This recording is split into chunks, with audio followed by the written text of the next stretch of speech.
Everyone, आजको यस भिडियोमा हजुरहरूलाई चाहिँ कुन सेक्टरको अवस्था कस्तो छ र त्यो सेक्टरभित्रको एक दुईवटा स्टकहरूको चाहिँ स्टक हन्ट अनि मलाई राम्रो लाग्ने स्टक या भन्नुहोस् टेक्निकल्ली चाहिँ पोटेन्सियल स्टक्स अनि आउने दिनमा चाहिँ ट्रेडिङ योग्य स्टक्सहरू हुन् जसले चाहिँ तपाईँले मार्जिन लेन्डिङ गरेर ट्रेड लिने खालको स्टक्सहरू हुन्। एज अ इन्भेस्टमेन्ट प्रपोज गर्नुहोस् या एज अ ट्रेडिङको प्रपोजमा लिनुहोस्।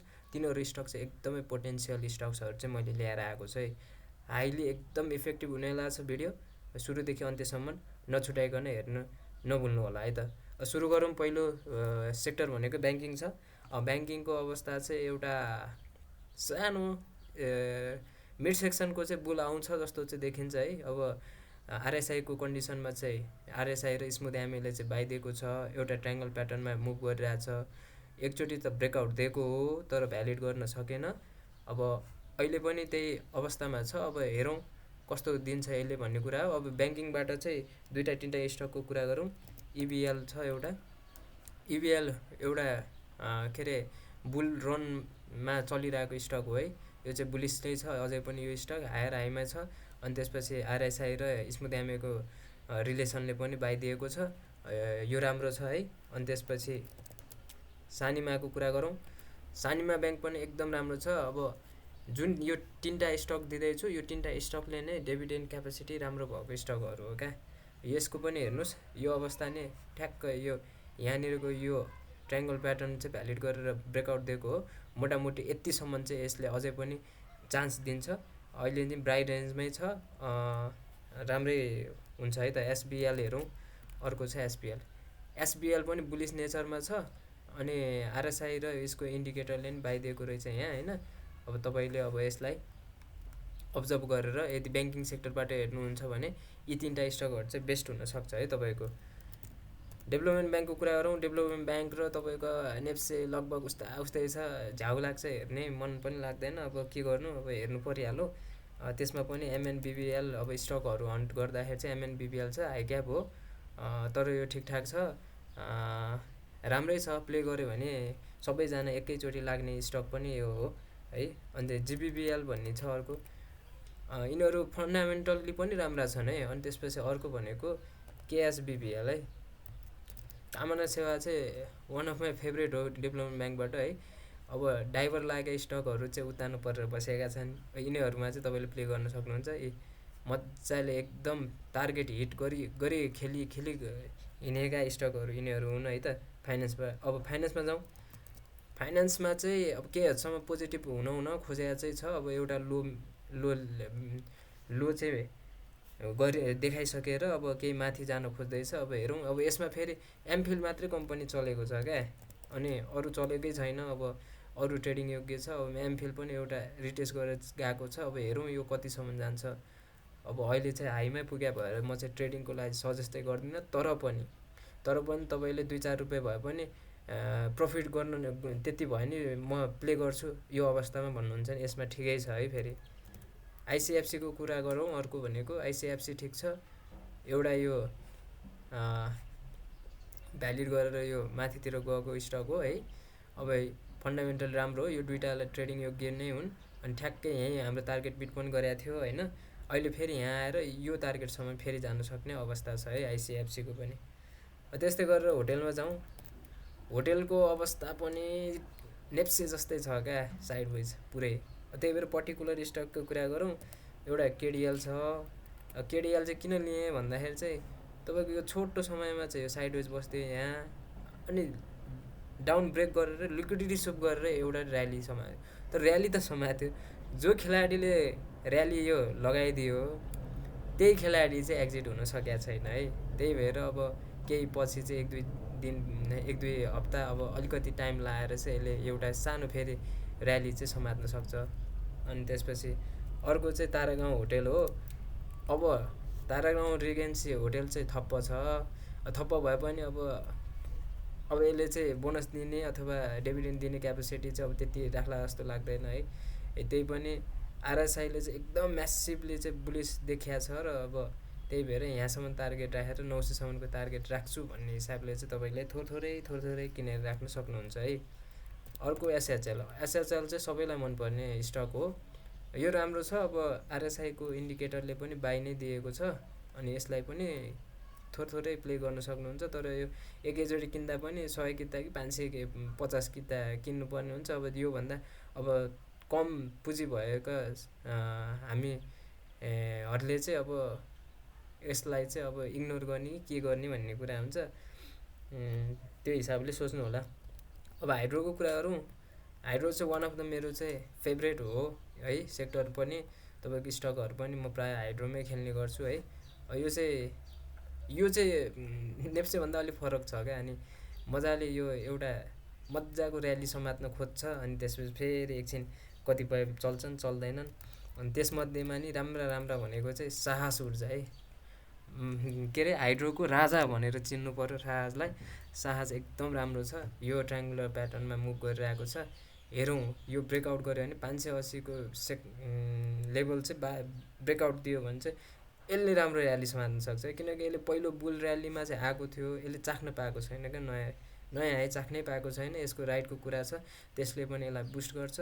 फन्डामेन्टली एकदम राम्रो छ। त्यसैले यस्तो कम्पनीहरू हेर्नु होला। अब माउन्टेनको कुरा गर्नुहुन्छ भने यो पनि बेस्ट छ है। हाइड्रोको यो पनि राजै हो। यसको पनि एउटा ब्रेक गरेर यो हाईलाई ब्रेक गरेर अहिले रिटेस्टमा आएको छ। यसलाई पनि वाच गर्न सक्नुहुन्छ। यहाँ बाई चाहिँ दिएको रहेछ। अब यो बाई पनि यो तपाईँले यही स्टकमा होइन, जुनसुकै आरएसआई र स्मुथ एमएको चाहिँ के हुन्छ भन्दाखेरि तपाईँको स्टक अनुसार अहिले केही हदसम्म अलिअलि फरक देखिन सक्छ। त्यही भएर चाहिँ ब्याक टेस्टिङ चाहिँ तपाईँले चाहिँ अवश्य पनि गर्नु होला है। भिन्दै के अरे स्टकमा यही कुरा लागु हुन्छ भन्ने छैन। कुनै अरू इन्डिकेटरले चाहिँ राम्रो काम गरेको हुनसक्छ। त्यसलाई चाहिँ तपाईँहरूले चाहिँ मनन गर्नु होला, सिक्नु होला। अनि रहेछ अर्को एसपिडिएल चाहिँ यो एउटा ट्रेन्ड लाइनमा मुभ गरिरहेको छ। बुलिस नेचरमा छ। यसलाई राम्रोसँग प्ले गर्न खोज्छन् है खेलाडीहरूले, सकिरहेको छैनन्। अब ब्याड न्युज आउने गर्छ, घरिघरि गुड न्युज आउँछ। त्यही भएर यस्तै भएको छ। यसलाई पनि हेर्न सक्नुहुन्छ। अरू भनेको बुटोल पावर कम्पनी है। अनि यसले बाई दिएको छ। यो बुटोल पावर कम्पनीमा चाहिँ यो आरएसआईकोले चाहिँ लगभग 90% एबोभ चाहिँ काम गरिरहेछ। यसले बाई दिएको छ। एउटा प्ले लिन सक्नुहुन्छ है तपाईँहरूले। राधीको कुरा गर्नुहुन्छ भने एउटा अल टाइम हाइवे भन्दा माथि पनि जान खोज्दैछ है। यसलाई पनि राम्रोसँग वाच लिस्टमा राख्नु होला। अब जाउँ इन्भेस्टमेन्ट सेक्टर के छ त भन्दाखेरि चाहिँ इन्भेस्टमेन्ट सेक्टर चाहिँ अहिले यहाँ देखेन है। त्यसमा पर्ने भनेको सिएचडिसी एकदम राम्रो छ। फन्डामेन्टल्ली राम्रो छ है। फन्डामेन्टल्ली राम्रो छ। अनि यो रिसेन्टको यो एउटा ट्रायङ्गल प्याटर्न ब्रेक गरेर चाहिँ यो माथितिर प्ले गर्न खोज्दैछ। स्टिल बाईको जो बाई भ्यालिड छ है। तपाईँले वाच लिस्टमा राख्नु सक्नुहुन्छ। एनआरएनको कुरा गरौँ। एनआरएन पनि 58 नम्बर ब्रोकरले प्ले गर्छ। त्यही भएर यो ट्रेन्ड लाइनमै मजाले हिँडिरहेको छ। यसलाई पनि हेर्न सक्नुहुन्छ। अर्को भनेको एकदम कम प्राइसवाला एचआइडिसिएलपी, यो राम्रो छ है। प्ले गऱ्यो भने नि यसमै भोलुमा आएको हुन्छ हाइड्रो एचआइडिसिएल भन्दा नि एचआइडिसिएलपीमा। त्यही भएर यसलाई लिन सक्नुहुन्छ। अब लाइफको कुरा गरौँ। लाइफ इन्सुरेन्स पनि बोरिङ छ क्या। नेप्से जस्तै छ क्या, साइडवेज, अलवेज साइडवेज। अनि यहाँको यो जेनजी स्टकहरूलाई वाच गर्नु होला। अनि अर्को भनेको चाहिँ एलआइसिएन भन्ने कम्पनी, यो राम्रो छ बरु। यो एउटा प्यारल च्यानलमा मुभ गरिरहेको छ। अब यो लोमा आइसकेको छ। तपाईँले एउटा चाहिँ प्ले गर्ने ठाउँ चाहिँ हो होइन। तर आरएसआई अलिक तल छ, 40 को एरियातिर छ, 39 को एरियामा छ। अब रिलेसनले चाहिँ बाई दिएको छ। अनि माहौल बन्यो भने चाहिँ यस्तो स्टकहरूमा चाहिँ तपाईँले राम्रो प्ले गर्न सक्नुहुन्छ है। माइक्रोको कुरा गरौँ। माइक्रो पनि नेप्से जस्तै छ, साइडवेजमा छ है। त्यति खास लाग्दो छैन। यसमा धेरै स्टकहरू छन्। मैले चाहिँ एउटा समता चाहिँ लिन्छु। समता चाहिँ एउटा 40-50 मिड क्याप हो। मिड क्यापमा पनि पोटेन्सियल राम्रो, फन्डामेन्टल्ली राम्रो, डिभिडेन्ड पनि राम्रो दिने, अनि त्यसपछि यहाँ खेलाडी पनि लाग्ने, त्यो खालको कम्पनी भएर समता लिएको है। अनि यहाँ चाहिँ आरएसआई र स्मुथ एमएको रिलेसनले चाहिँ बाइदिएको छ यसलाई। अर्को हेरौँ नन लाइफ। मलाई नन लाइफमा चाहिँ कसो के लाग्छ भने जुन सेक्टर धेरै झऱ्यो नि त्यो सेक्टरमा चाहिँ पोटेन्सियल देखिन्छ क्या। अबको माहौल बन्यो भने, चुनावी माहौल सबै पोजिटिभ भयो भने चाहिँ जुन सेक्टर धेरै झरेको छ त्यो सेक्टरको स्टकहरू तल हुन्छ भनेपछि त्यो सेक्टरहरू चाहिँ बुस्ट गर्नलाई चाहिँ इन्स्टिट्युसनलहरूलाई राम्रो हुन्छ। अनि त्यही भएर चाहिँ यसमा चाहिँ दुईवटा स्टक चाहिँ मैले चाहिँ मोर फेभरेबल मान्छु है, तपाईँहरूलाई नै सजेस्ट गर्छु। एउटा यो एनएलजी 55 नम्बरको ब्रोकरले नि यसलाई नै खरिद गरेर होल्डिङ गरिरहेछ। तपाईँको म्युचुअल फन्ड इन्स्टिट्युसनलहरूले पनि एनएलजीलाई नै रोजिरहेको हुन्छ। अनि यसको चार्ट पनि राम्रो लाग्छ क्या मलाई। एउटा यो ट्रेन्ड लाइन चाहिँ ब्रेक नगरिकन तपाईँहरूले चाहिँ ट्रेड नलिनु होला। ब्रेक आउट गर्ने बित्तिकै तपाईँले चाहिँ राम्रो र्याली चाहिँ यसमा चाहिँ 100-200 पोइन्ट रुपियाँकै तपाईँले गेन पाउनुहुनेछ क्या।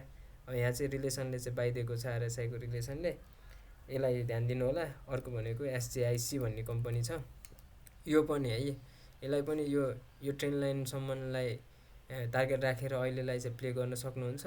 यसपछिको चाहिँ यो चाहिँ फेरि के छ भन्दाखेरि यो नन लाइफपट्टिको चाहिँ लो क्याप जस्तो छ क्या, अनि यसलाई चाहिँ प्ले गर्छन् क्या। त्यही भएर यस्तो कम्पनी चाहिँ एउटा चाहिँ हाई क्याप मिड क्याप जस्तो अनि एउटा चाहिँ लो क्याप जस्तोलाई चाहिँ राख्नु भने तपाईँको चाहिँ पोर्टफोलियो चाहिँ म्यानेजमेन्ट राम्रोसँग हुन्छ भन्ने मेरो धारणा हो। म आफूले त्यही कन्सेप्ट युज गरेर लाग्दाखेरि राम्रै भइरहेको छ, त्यसैले तपाईँहरूलाई पनि त्यही सजेस्ट गर्छु। अब अर्को छ अदर सेक्टर। अदर सेक्टर ठिकठाकै छ है। अब यसमा दुइटै हो, अब एचआरएल र एनआरआइसी हो। एचआरएल ठिक छ, तर अब यसको लकिङ खुल्दैछ 10 महिनामा है, त्यसलाई ध्यान दिनु होला। एउटा प्यारलल च्यानलमा मुभ गरिरहेछ। एनआरआइसीको कुरा गरौँ, एनआरआइसी चाहिँ अब यसले हेड एन्ड सोल्डर प्याटर्न बनाइदियो क्या। भलै योसँग 55सँग छ हेर्नुहोस् होइन। अब टेक्निकल्ली हेर्नुपर्दा चाहिँ यो चाहिँ हेड एन्ड सोल्डर चाहिँ राम्रो होइन क्या प्याटर्न। त्यही भएर चाहिँ म यति पोजिटिभ चाहिँ छैन यो स्टकमा है। अर्को एमकेसिएललाई लिन्छु, जुन चाहिँ ट्रेन्डलेस मार्केटमा छ, तर आरएसआईले अहिले बाइदिएको छ। तर यो कम्पनी राम्रो छ क्या। यसको सब्सिडरी भन्ने कम्पनी यो एनडब्लुसिएल छ नि, यसको सब्सिडरी कम्पनी हो क्या। अनि त्यसैले त्यो फाइनेन्सियली राम्रो छ। यो सब्सिडरी कम्पनीकै मूल्य लगभग 700सम्मको कतै 850 भन्दा बढी छ होइन।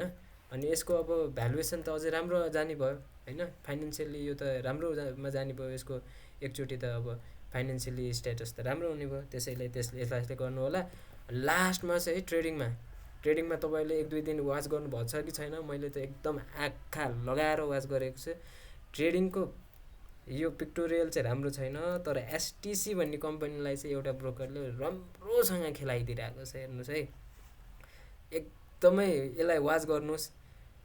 अब 10 किता किन्नलाई नै यो धेरै महँगो छ, तर यसले चाहिँ राम्रो र्याली समात्नेवाला छ क्या। यहाँ डब्लु प्याटर्नले चाहिँ भ्यालिड गराएर माथितिर गएको छ। डब्लु प्याटर्नले के भन्छ, यसको तलको लोदेखि यहाँसम्म यो डब्लु प्याटर्नको नेकसम्म जति छ ब्रेकआउट गरिसकेपछि त्यो त्यति नै जान्छ भन्छ क्या। भन्नुको मतलब 6500सम्म पनि जान सक्छ क्या, 64-65 चाहिँ है।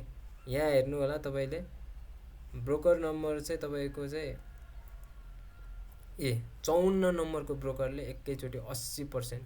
अनि योले चाहिँ फेरि आज मात्र होइन, ब्रोकर होल्डिङमा हेर्नु भयो भने तपाईँले लगभग हप्ता 10 दिन 1 महिनादेखि नै यसले उठाइरहेको छ है।